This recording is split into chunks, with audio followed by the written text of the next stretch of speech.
This is Let's Talk, getting to the root causes of the important issues of the day. This on-the-air community forum believes your voice matters and welcomes all thoughts and views without judgment, for the most part. Please join today's conversation by calling 415-663-8492, or what's the other number? 8317. And we really look forward to your calls today. And when you call in, you'll hear a little squishy noise as I put you in the system. Please hang on until you hear me say you're on the air, and then you can give us any name. And turn down your radio, and please keep the language clean. What are we talking about today?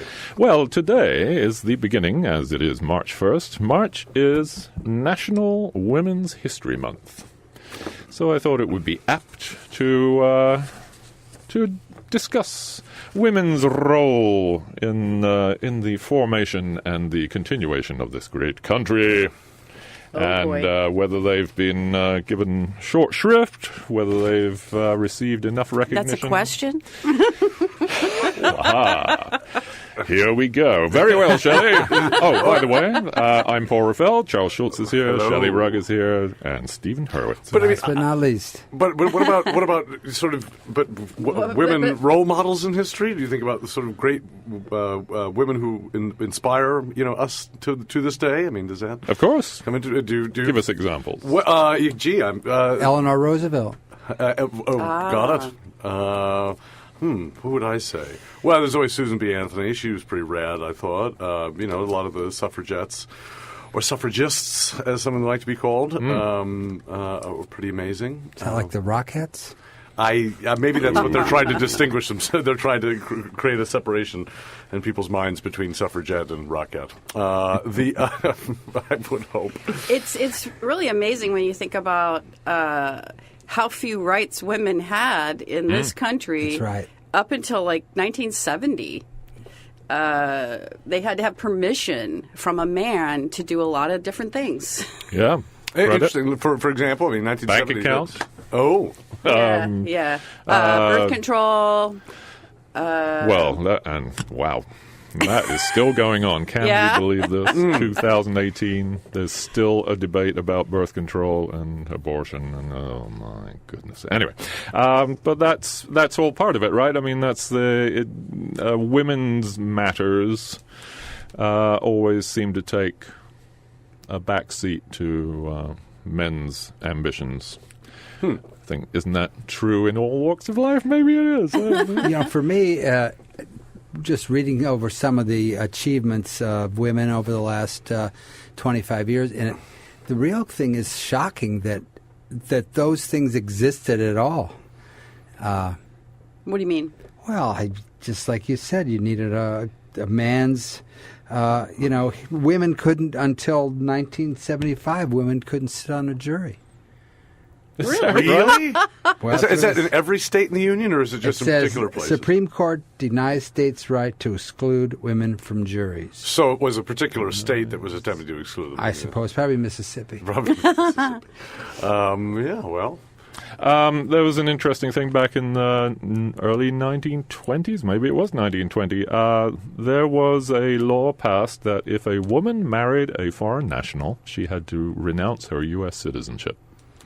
Well, and of course, miscegenation. No, even if they were living in the U.S., even if he was an immigrant coming to the U.S., but he was like an Italian or German Jew Suddenly or something. You're that. Right. You're not she had to renounce her citizenship. And that lasted for about 10 years or so, and then they revoked that. But they all these women who had renounced their citizenship had to go back and reapply to be naturalized U.S. citizens. Isn't that something? That's what I mean. They're all shocking. It's really... Well, I mean, the state of Maryland was passing miscegenation laws until the 1950s. What's miscegenation? Miscegenation is interracial marriage or interracial breeding. Yeah. In the 1950s, they were passing laws against it. In Maryland, of all places. I mean, it's below the Mason-Dixon line, so it's not that shocking, I guess. And and I was listening, of course, to KWMR earlier this this week. And on the, it was on Monday, it was the, Pioneers program. They were talking about the Equal Rights Amendment, which kind of feels like there is an Equal Rights Amendment, although if you were asked the number of it, you would say, I don't know, Amendment 23 or 28, I don't know. There is no Equal Rights Amendment. It was passed by Congress, but it has never been ratified because they couldn't get 38 out of 50 states to ratify it. In fact, 2 or 3 of them in the South have de-ratified their decision to make that an amendment to the Constitution. So this is the big question. Why? Why? Why do some human beings feel like they need to be put into a position of better than, above, more worthy? Well, the economy sort of recommends it now, right? You thought of as a kind of lonely individual competitor trying to, have your career, have your, sort of make your way in the world, but as a lonely individual that needs to compete with other people to get what they want. And so I think competition is sort of bred into what we think of as normal life, dominating other people, and in all spheres, even in non-economic spheres, this desire to be competitive, to dominate, seems to sort of recur. For men, would you say more than women? Because I mean, the circles I run in, women are all talking about not being competitive and how powerful it can be if we all help each other. Well, that's certainly true, and it's true across sexes. But I think you find, and I guess Sheryl Sandberg would be a great example of this. She wants to be the best. She wants to be the executive. She wants to dominate and have control. But she happens to be a woman.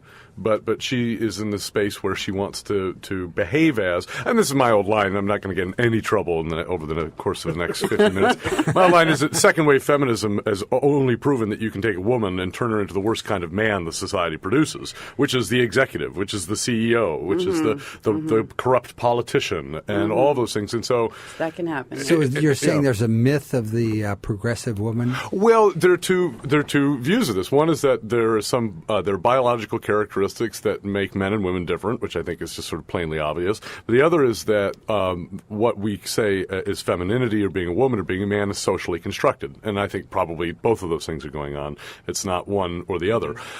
But there was a view that was popular in the 50s and 60s and even the 70s that it was all socially constructed. The reason that women were more empathetic or thought to be more empathetic, thought to be more nurturing, more kind, was simply that they were raised in a particular way. Put in that role. Put in that role. And so there, but even then, people were saying, like Herbert Marcuse, whose ideas really reverberate through certainly California culture, was saying, okay, so what if it's socially constructed? If you've socially constructed for this category of people to be more empathetic and more nurturing and more this and more that, well, they should definitely put them in charge. Use it. And what I see, sort of my generation and younger, although my mother was a woman who had a professional life and in many women's organizations, her experience was one of tremendous sort of conflict and backbiting and whatever, all of this sort of women attacking other women, right? Or as I say, when you get to my generation and younger, people all click into that same economic mode. I've got to get something for me. What am I getting? What am I? So men and women are sort of approaching the world from the same perspective, which I think is very unfortunate. Not always, but I think that that kind of result, I could see that happening at the beginning of the movement in a strong way. But I feel like there is sort of an evolution happening currently with women to it's not that women can't be that hard driving boss figure if they want to. Sure. But I do feel like women are starting to shift the way they look at how to go about being in business or being in the community or whatever it is, or in politics. I think that's right. I think what happened to second-wave feminism, like a lot of the social movements and activist movements, was the Cold War. So when you go back to the feminist thinkers who are sort of saying things need to change, they're talking about social transformation. They're talking about businesses shouldn't function the way they function now, or communities should be different. But because of the Cold War, anybody who was saying in 1970 we're going to transform society was effectively the enemy of the state. Communist. Yeah, well, they were the enemy of the state, and COINTELPRO and all this stuff. All that stuff was attacked and suppressed. By the time you get to the late 80s, Ms. Magazine runs an editorial. It says the future of feminism is the Democratic Party. And this becomes kind of a theme at the same time where the future of feminism is your individual achievement, your success is the future of feminism. And so, in a way, if you have a Senator Hillary Clinton, feminism has achieved something. But not if you go back to what the thinkers who were talking about this in the 50s and 60s and 70s were talking about. They were talking about not just being in the role of the old corrupt man and functioning exactly the way he did. Right. But you are a woman and you have a little badge or a tiara or whatever you get. Was to change those the way those things function. So you could have a female president. Just we had an African American president. Didn't do anything for African Americans, but we do allow again the lonely individual to climb as high as their claws will take them up. So the hope is that just as you would expect, the hope is that more African Americans will get involved in politics and business, and that will gradually change, and they will change the way business is done. So the more women are actually involved in the boys' world. Right now it's still a man's world, right? I mean, we're number 100 out of the world's nations. We're the 100th on the list of female representation in government. Out of 200. Yeah, it's such a low percentage of women in political positions, in all levels. It's like 24% instead of. It's hard to jump in twice a nasty game. When you get to rigged, it's a boys game. Yeah. It's rigged. It's a boys club. But the more women get involved right? in it, yeah. then that shift starts to happen. So when it's has one there been woman, a difference?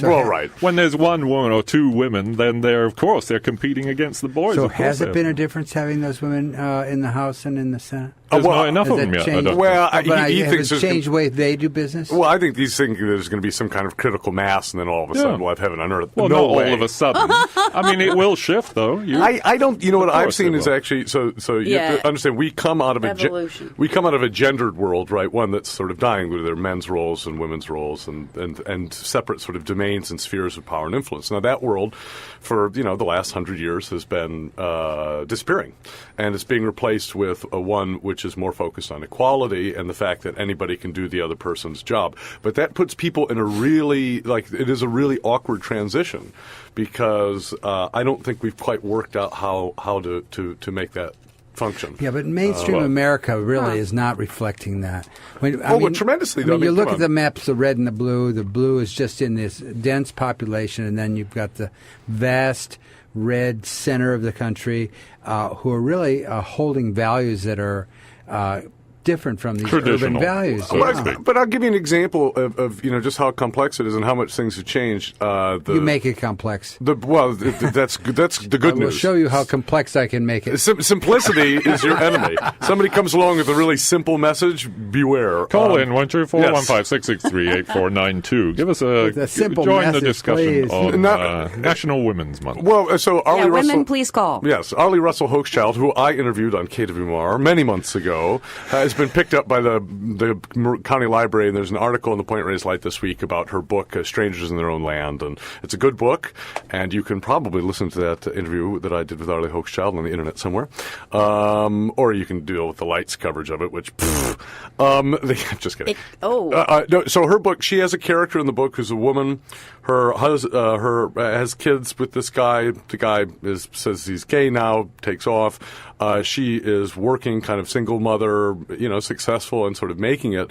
But she said that she would have really wanted to have a husband and would have wanted to spend more time raising her children rather than working and all these things. So she has the freedom and the ability to be in the workforce and support herself as a single woman with these children. But her ideal is something that's more old-fashioned. Now, my mother raised 4 children alone, without a husband, and had a successful career in many ways.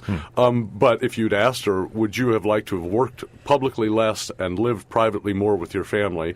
Would you have liked to have had a husband who is going to be your partner and help you things? Her answer is obviously yes. And so I think what people need to understand is that you can have that public life. You can go out and, women can go and have just as public a life and a career as a man has. But there are things that are sacrificed there, and they're sacrificed specifically around child rearing. And, I ran into a friend. Well, so now then again, the U.S. ranks very low because it has no national policy on parental leave, men and women. Sure. Or child care. Whereas half of Europe, at least, maybe all of the European, European Union countries maybe, except maybe the eastern ones, have parental leave things where women, the fathers and the mothers, get parental leave because, why are we here? We're creating a human race, keeping the human race going. It's kind of an important job as much as writing reports about I'm surprised to hear chewing gum use. I'm surprised to hear you say that, Paul. Well, that's what species do. Keeping the human race going. Yeah, it's what species do. We're just another species. Well, I mean, the other thing is that, again, not me. Women are particularly ill-served by this, right? Because they can't get, one writer called it a double ghetto that they're in. You can't get back into that gendered world where you had all of these sort of spheres of power that were focused very much on domesticity and child rearing, which is just part of biology to some extent. But they can't get forward into that perfectly equal world either. Right. So they're sort of caught in the middle, and I think it's really unfortunate. I mean, mothers are paid less than non-mothers. Well, that was because it's a black mark against you if you're a mother and you want to come to work in an office. Then obviously you're not totally committed to our brand. I'd like to think of what about the 40s? All the men went off to war. Women took over a lot of jobs that were factory male jobs. Yeah. That notorious war criminal Rosie the Riveter, making death machines. Thanks, Rosie. They realized, wow, I can do this. Well, why not? Well, I can build bombs too. So, we can do it. But why socially? Why all of a sudden did everything just revert back? To the boys came home. Hey, the boys are home. Well, temporarily it reverted back, but you have Germaine Greer, famous feminist, wonderful Australian. I was criticizing the Australians last week, I think, so I need to make up for that.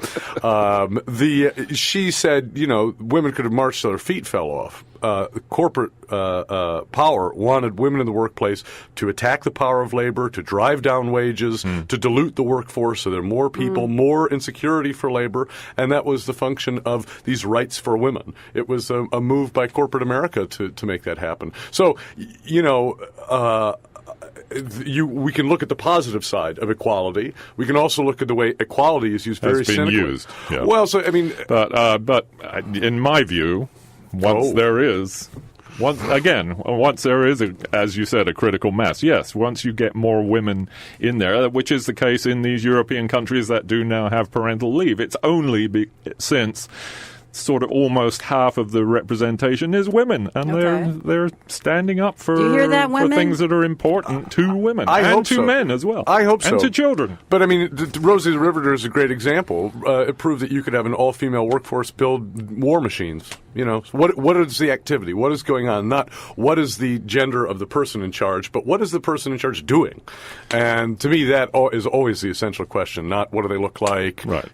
Well, they could have stayed in the factories and made cars or widgets or who knows? Yeah, but again, I'm sorry I brought it up. Or lunchboxes. Whatever. Well, no, it's just an important point, which is that your identity is just not enough.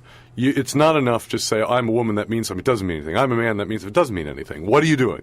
That that's goes the back to what question. you're saying in the beginning, though. Are the women just replacing men in the same capacities? Now, I'm the CEO, and I'm going to be a tough character, just like the previous CEO, and have no problem. No, Sheryl Sandberg doesn't have any changing problem the workforce, laying 1,000 people off. Right. Well, again, no compassion. It's the boys' club, It's right? possible. It's a woman in a boys' club And it's doing. possible for it to be different. Well, It is possible. For it to be I different. hope so, but Thank and you, it will Paul. be. Well, Paul's very positive about this. But you take example of just how cynical it is. We live in a decadent age which has lots of eccentric sort of sexual expression, and a lot of people talk about that as very much an issue. We also perversely at the same time live in this very conformist age in which everybody is following the rules. Even if the rules are break the rules, everyone's dutifully following the break the rules thing. But so take Tim Cook, right? He's gay. He's the CEO of Apple.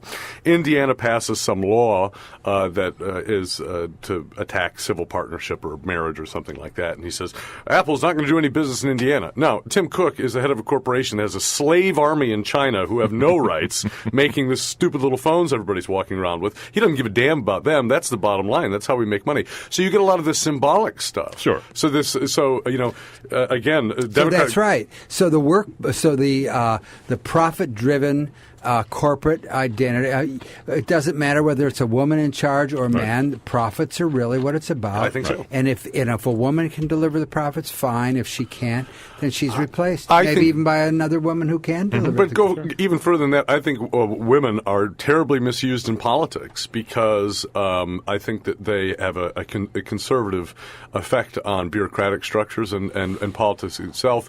That people do not want to challenge them and oppose them in the same way they challenge and oppose men. It's considered ungentlemanly. It's considered rude. Really? Oh, absolutely. Come And now. so, Are you kidding?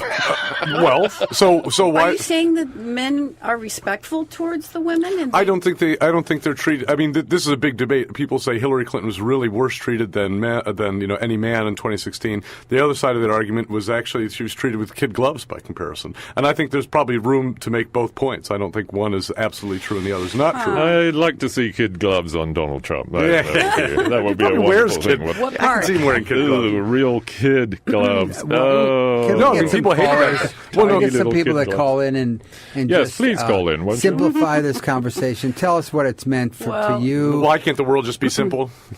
Well, Why I can't- what I want to know is just something personal. You know, when I was what growing is it meant up, for you? when I was growing up, I'll start. Good. I'll be Thank the you. token woman here.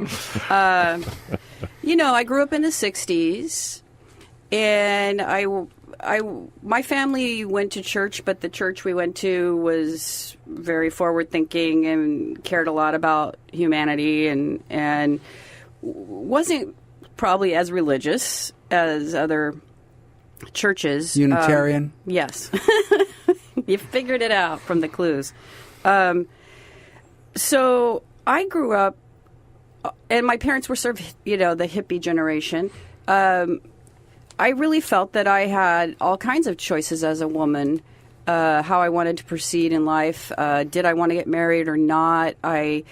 I thought for quite a long time I wouldn't get married. That would be the choice I would make. Later, I decided to have kids and decided to get married at that point, mostly for the kids, just to keep things a little more simple, and also for tax reasons, legal reasons. It just seemed like it would simplify things. And when I decided to have kids, I also talked to my partner about that if we're going to have kids, I'd really like to stay home with them. And so that was the agreement we worked out. He was able to make enough money to pay the bills, and I was able to raise the kids. And until we got divorced. Hey. And so then I got to experience that life as a single mom. Right. My partner actually ended up moving out of the state, so I had my girls, 100% of the time. And it's really, really hard.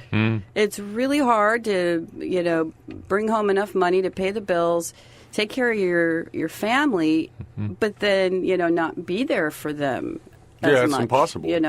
And thankfully, my kids were in elementary school by that point, elementary school heading into junior high, middle school.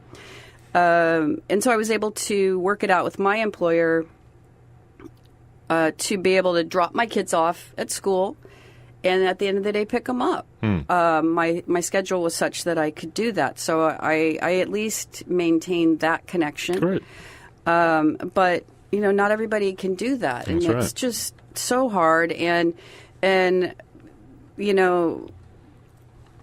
if you want to have somebody else raise your kids, you have to work even harder and make more money, to be able to pay for that daycare. Which is kind of hideous, too. I mean, I think that it's considered normal now. But, I was listening to a successful entrepreneurs on the radio, and she was saying, well, my child goes to an 8-to-5 school. I was like, what? Did you ever see this child? I mean, could you pick them out of a lineup? They're learning how to go to work. Yeah, they're learning how to go to work and to be alienated and to not see their familiar connections as one of strong bonds of loyalty and concern, but it's actually much more distant. And the teacher replaces the parent in many ways. No, sure. Giving your kids to strangers, I mean, that's something that's literally only 150 years old. And I think it's important to remember, too, that we have to have a sort of nuanced view of history. My favorite example of, household politics of, say, 200 years ago in England was Samuel Taylor Coleridge, the poet,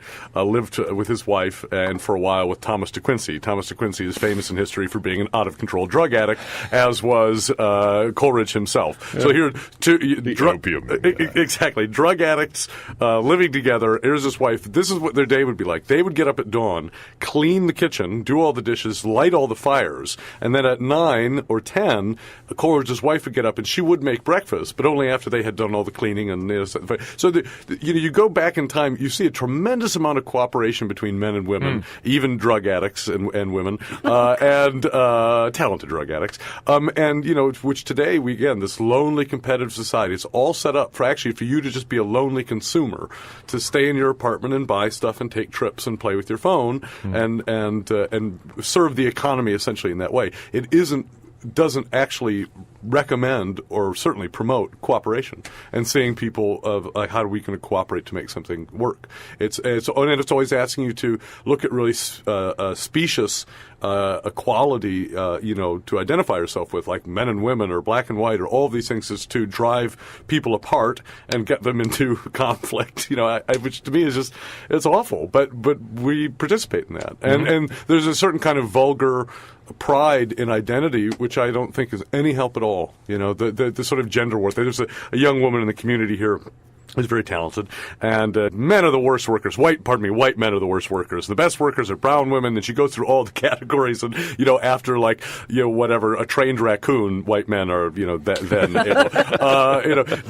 down on the list. Like a squirrel that you've taught to sort screws, then white men. But I mean, it's funny to me, and we can laugh about it, but that hostility, I think, is just useless. You want a gender war in America? Well, I'm wondering. Shelley brings up something good about the single mother, and I'm wondering. That's a phenomenon in itself, and whether or not that has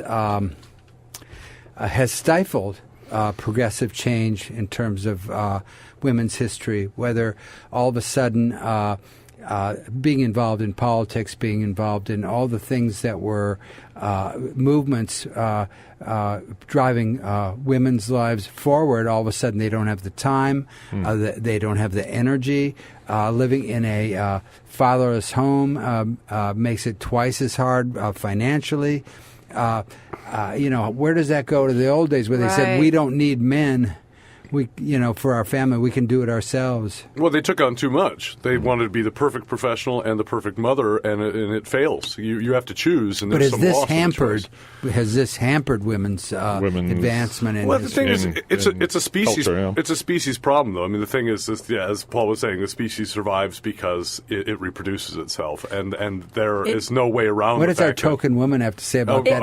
Hang on. Who cares about her? Hang on a minute. She's 25%. This is Let's Talk. And interrupt her. As you can tell, we're talking, and it's Let's Talk. Let's Men Talk. It's on KWMR 90.5, 89.9 in Bolinas, 92.3 San Geronimo Valley. And programming on KWMR is underwritten by our listeners and by the Palace Market in downtown Point Reyes Station, offering produce, cheeses, wines, a full deli and meat department, and an assortment of natural health foods and supplements. And also, we get support provided by the Point Reyes Light, an independent and locally owned newspaper telling West Marin's stories since 1948, featuring award-winning reporting, essays, opinions, a community events calendar, and the sheriff's calls. Office and newsroom open Monday through Thursday in downtown Inverness. Subscription, classifieds, calendar, and advertising information, plus letter to the editor forms are available at ptreyslight.com. That's PTREYES light.com, or at 415-669-1200. Thank you to our underwriters. And this is Let's Talk. We're just discussing the role of women in society, American society, and because it's the beginning of National Women's History Month. And Shelley, you were about to... I don't know. 663-8492. Sorry. Yeah, give us a call, 663-8492. Join the discussion. Well, I guess the thought that occurred to me is around child rearing, and that it's so vitally important to a society that children are raised well, but yet the women who do the job aren't valued in the society, or haven't been. And how do you mean teachers? No, mothers. I'm talking about mothers. Okay, sorry. Yeah. Although, there is this iconic the mother figure, mum and apple pie thing that we all love to trip out every so often on Right. I Thanksgiving. mean, it's not always like that. We know that. This is true. I guess growing up, I always was fascinated by this particular thing, and that is, traditionally in the home, the mother sewed the clothes. The mother cooked the food. The mother, had all sorts of roles in the home, and everybody counted on that. But as a profession, it's male clothing designers, male chefs, and that's been changing in my lifetime. But yeah, it always stunned me that, the person who got the job and got paid for doing it was a man, even though we always had the women in the home doing those jobs. True enough. Good point. Except, and along comes Alice Waters and changes. Well, I see. I'm looking over this list I made of all of these changes, like the Equal Pay Act and Right to vote is only 100 years old. Well, when you consider a lot of these changes, they're legislative, etc., or court imposed. They really are all. The moving force may be women's protest or demanding it, but it's all men actually who are enacting these changes. I mean, if the legislature is filled with men, and then they enact the Equal Pay Act, but not out of the void. Right. Yes, I understand that. I mean, maybe they're the ones that had the vote, but it was driven by women. That's what I see that. Hey. Yeah, okay. I guess. I mean, the activist part has something. The vote would never have happened without suffragettes and suffragists. But to me, the problem, of course, is civil rights, which is that why does LBJ basically force an all-white male racist Congress to pass the Voting Rights Act and the Civil Rights Act? It's true that the activist movements play a part, but it is a kind of interesting sort of factor there. That legislation never would have happened if Kennedy had lived, for a variety of reasons, not just because he wasn't. LBJ was a sort of master of making legislation happen in the Congress. That's why he was able to force stuff like that through, which people hated. Certainly, the Southern representatives hated. Yeah. They considered LBJ a traitor. It's a really weird thing. Activists do play the role, but also. the president did something kind of extraordinary with that. I mean, LBJ did much, much more for African Americans than Barack Obama did. So Women's History Month perhaps should remind us, women, to make history. Well, so there's what's happening now. Me Too, Time's Up, all that. What does that even mean, though? Isn't that just like something for the internet to sell stuff? Do you buy a hat? Do you get a button? I just don't know. There is that part of it, of course, but it's... Most of the women make their own hats. Pretty, Come on. Oh, that's right, at home. But I get, as a man, I was paid to design this. Right. I think they're pretty important right now. That seems kind of fluffy, like thing of the moment, yes, right? Of course, because it's well, do you remember? It's just girls. It's a way of Black Lives organizing. Matter. Anybody remember that? I mean, right? I mean, it's like it's the new fad, and then next week something else will be on the newspaper. I don't know. I hope not. But these mass movements, I always think, where's the content? What does it mean? What does Me Too mean? What does Time's Up mean? What are we trying to get done? I think we've seen what has happened with the Me Too movement. It's only been since October that the first accusations about Weinstein came out. And I've got a list somewhere of all the guys who have lost their jobs or have resigned since then. But in Hollywood, I mean... No. Oh, no. Or the music industry? In many things. politics. In politics, in business. The business? I haven't seen much of the business. Entertainment has been... entertainment for sure.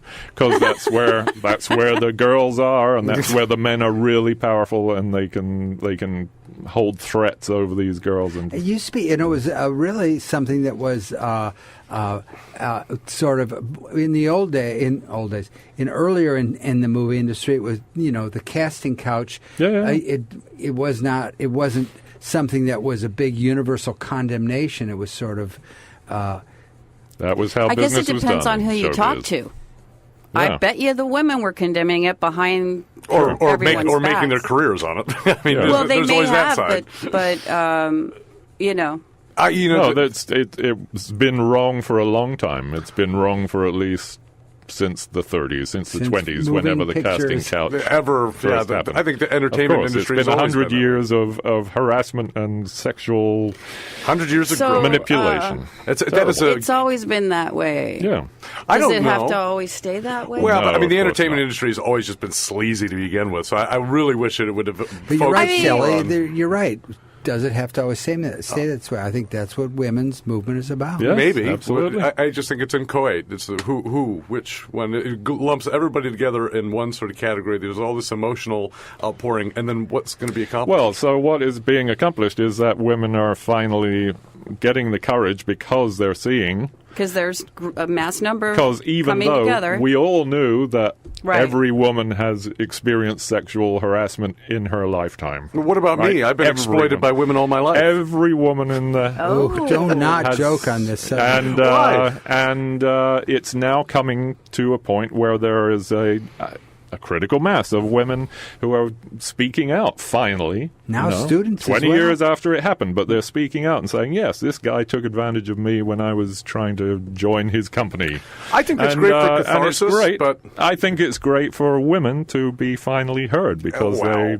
Look, you remember the Iraq War? We all marched. What do you mean, it stopped the war. Well, I'm going to continue my point. The Iraq War, we all marched. Did that stop the war? No. So this cathartic stuff... But it's not just march. See, this is story. not just marching in the street. It's telling your story. It's actually bringing out cases that have happened to real women everywhere. It happens to all women in all walks of life. Just because it started in the entertainment industry doesn't mean that the Me Too movement is just fluffy. Yeah, it is. They wear hats. It does. Yes, it does. I'm saying, what change do we want to have? How are you going to make that happen?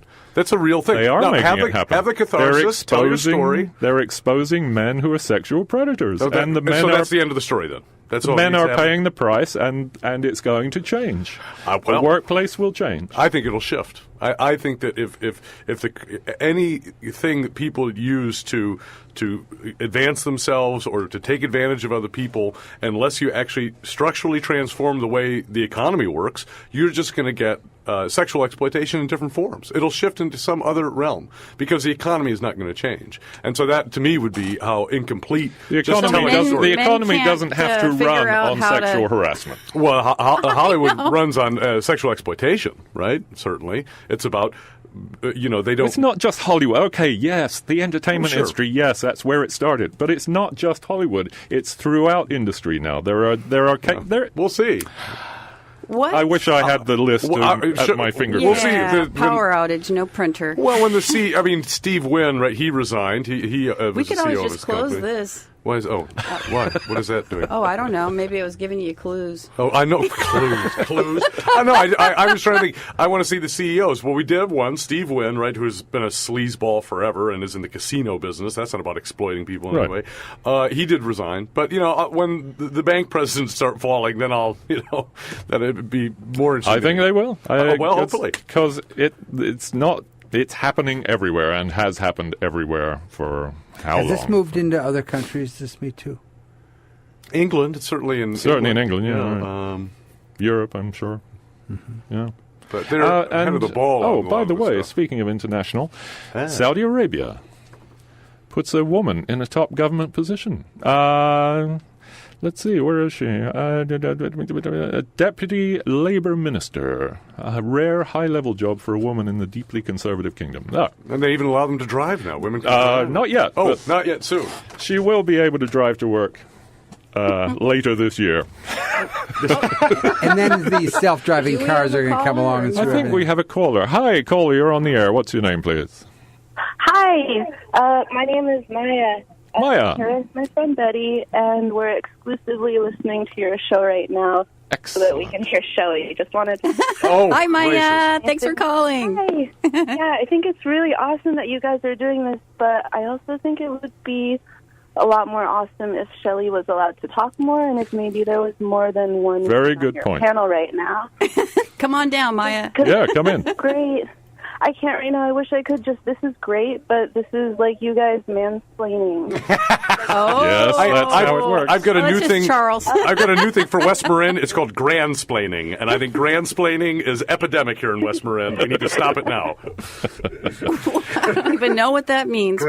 Well, thank you, Maya. That's good advice. And of course, there are 3 men in the studio and 1 woman. That's how our society is structured. Yeah, I mean, and I love you guys. I just really love if you would even it out a little bit more. Yes. Okay. And I don't think we should make Shelley wear a bikini. This is the Shelley half hour from now. Oh, well, thanks Thank for you, calling, Maya. Maya. Thank you for taking this call seriously. Bye. Thank you. Back on you guys. Bye, Shelley. Bye, Maya. Shelley, okay. And we have another caller. Hi, caller, you're on the air. What's your name, please? Hi, this is Gail. Gail. Oh.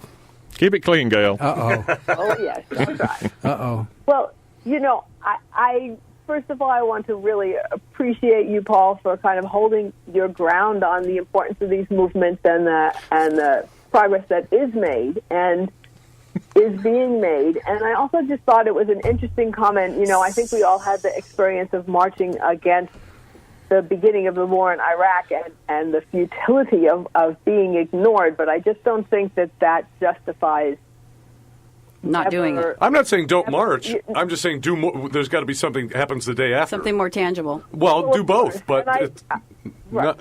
not just the one. True. But the point being is that was particularly frustrating for everyone to be ignored at that level. And I think that the motion that has been started for women in particular, the topic of this show, organizing, gaining momentum, taking part in the political process, tremendous amount of women have stepped up at the local and then higher levels to become an active part of the political process. Certainly, to get people out to vote, people recognizing the difference it makes. And I mean, I just think watching the young people mobilize, which is honestly what needs to happen, for long-lasting change, and to see their anger and their how articulate they are and how frustrated they are, and to see it really take shape. I think that there's a pretty encouraging momentum. Whether it'll be sufficient, whether everything will be corrected, or to what degree, obviously that's... There's a glimmer of hope there. There is definitely some hope, and I mean, I'm not, I'm pessimistic as well, but I do think that that the changes that are taking place are much needed and impressive, and I do believe that over time, not even over a lot of time, that coming up that this conversation has changed and it will never really be able to go back to where it was. Mm-hmm. Very good. A lot of head Thank shaking you. here. Thanks so much for calling. Thank you, Gail. Well said, by the way. Appreciate it. Oh, you're just sucking up over there, Stephen. You too, Rafael. You're just gender traitors. My new movement is called Save the Males, and we are going to march in Back to protest. that again. Yes. Spell that with What, a are you going to have WH? tiki torches? I don't know. So here's a little quote from Antonin Scalia. Remember him? Oh, yeah. Wonderful guy. Certainly, the Constitution does not require discrimination on the basis of sex. The only issue is whether it prohibits it. It doesn't. Oh, Well, I just think that we're going to have to recalibrate That was this thing. in not they were discussing not putting an amendment on the Constitution. Anyway, it's like if monkeys made all the laws governing cows. I don't know. Whoa. Where are we going with that? Wait a minute. There you go. let's think about That is that good, metaphor. though. I like that. That's good. I don't know where that came from, but Who you calling monkeys? Who are you calling cows? Exactly. Yes, I'm just saying. The point is not so much who's a monkey and who's a cow, that they're different, and that the idea that men are the ones that are supremely qualified to figure it all out Especially- and make choices for everyone. Especially about women's reproductive. Yeah, Well, but especially that. Again, how to explain LBJ then? Why would he do something for black people? He wouldn't, because he's a cow and they're, whatever, he's a monkey and they're a cow or however, right? But so, I mean, it's incomplete. And again, it suggests that what people really need to do is be competitive. Women need to, beat men out for these jobs because they'll be better at them, rather than how do we figure out how to have more cooperative structures in our economy and our society. Well, that's Well, that's what a happens. male perspective. But once that will again. happen when women. I mean- when there Maybe. are more women Maybe. there, it will become more cooperative So- because that's what Exactly. women do. Thank you, And that's Paul. why Rosie the Riveter got together and they said, we women aren't going to build these war machines. That's absolutely right, Paul, because once you have enough women, good peace heavens. on It- earth happens, right? It was That the good was- war. It was the that- good war. It was right? war It'll time. always, That it's was always a different the good war. time. Yes, exactly. Over time. It's a different question. I'm you know- sorry that women were making bombs once. Jesus. Yeah, I mean, it's all about evolution and awareness kind of coming to all of us, coming to the women, coming to the men. It's taking men longer. What can we say? Longer to what? To To realize become that. aware. Oh, I Yes. see. Yes. Well, I think I was trying to, poke at you. this is a little bit. classic example of grand-splaining, which, as I've explained, is... Oh, no. So you have two daughters, Shelley. Yes. And what are your hopes for them? Are they politically aware? Are they working now? I don't know how old they are. How old are they? They're 24, 26. Oh, excellent. I see in my daughters an entrepreneurial spirit. And I think that this is a trend that I think should grow, and not only for women, but for everyone. If you're your own boss, you're not, it's not going to be easier than working for someone else, but you have power over your future to a certain degree, Your time. Your time, you can structure your time the way you like. I actually, when I was a single mom, I did have a period of time that I was self-employed, so I could structure my time the way I wanted or needed to. And I really, that's kind of my movement right now, is I really think that that's a trend that people should, come on board with.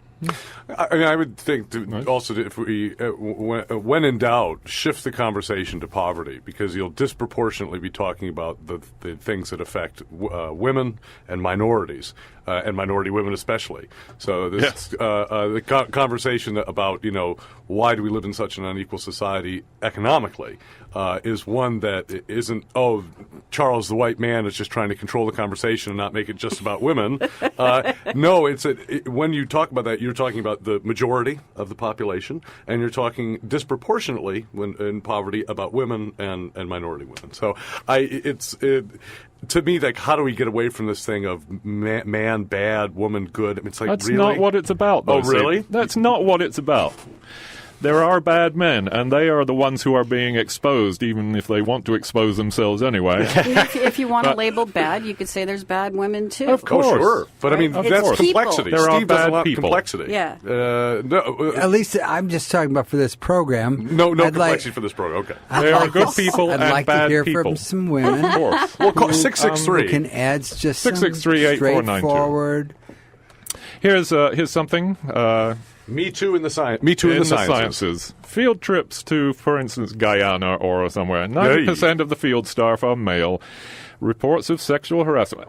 Almost every woman who goes on these scientific trips, because women being scientists, how dare they? They're out in the field, and of course, sexual harassment. Because there's a perception that because she's with these men, she will be having sex.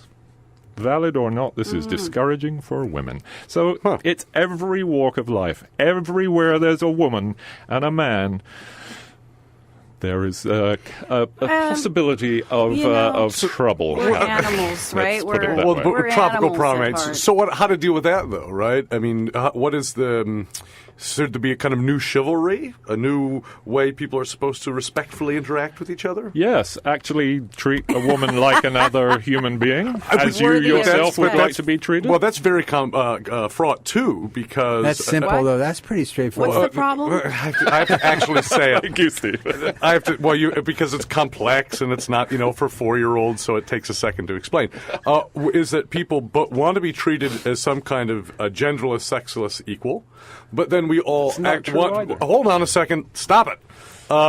We also like negative. to be treated as uniquely a part of whatever our gender is, being a woman or being a man. So it's like a desire for both things, but that makes it very confusing as to. It's a confusing time right now. Yeah. I agree. I agree. I imagine that it's a challenging moment in history for men right now. Is it really? Yeah. I think they still have all the money and don't really care Obviously about this so. stuff. We have a caller. Hi, caller. You're on the air. What's your name, please? This is Gail. Oh, hello. I couldn't resist. Yeah. But because this whole conversation, there's two separate things. You can have people who have an interest in each other, men and women, sexually or romantically or socially in that particular way. But the missing piece is that it's an exchange, it's a dialogue, it's a conversation. I ask you if you were, I make you an offer and you say yes or no, and then that's respected. The part where it becomes abuse is when the power, when people use either their physical or their financial or social power to impose their desire on a person who is not willing, or to make their response, their positive response or lack of negative response dependent on the person's response. I don't really think anybody is talking about men and women not being sexually attracted to each other or sexually active with each other.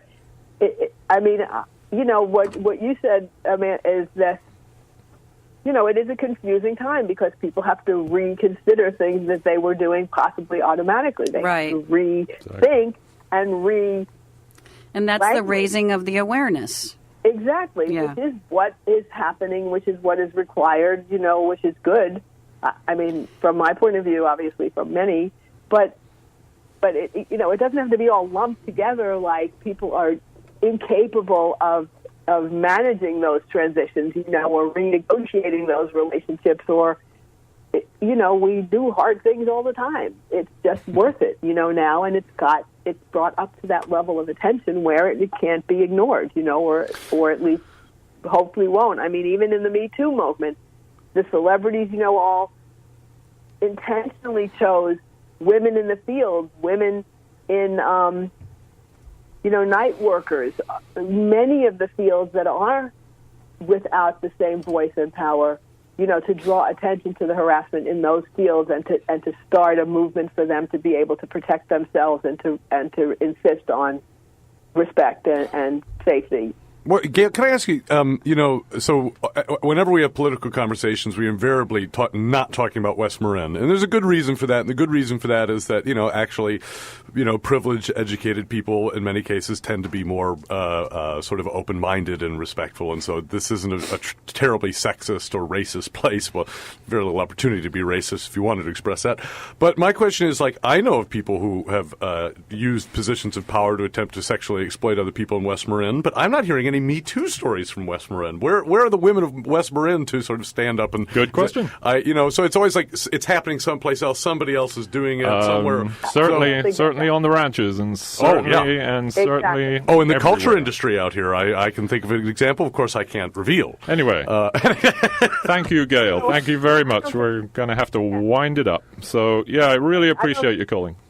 I don't think West Marin is immune, and I'm not sure that it's not being represented, maybe not globally, but I'm sure it's being addressed. Anyway, thank you. Thank you, Gail. Thank you. Appreciate it. And thank you to all our callers. And thank you to all of you. And you. It was fun, as usual. Responsive. Thank me. Thank you, Charles. Thank you, Charles. We couldn't have done it without you KWMR does complicating not it all. take Your hair a is so stand on cute. any of the issues discussed on Let's Talk. Opinions expressed on this program are those of some of the hosts and callers and don't necessarily reflect the views of KWMR, its board of directors, underwriters, or members. Thank you, everybody, and we'll be back next week with another great show.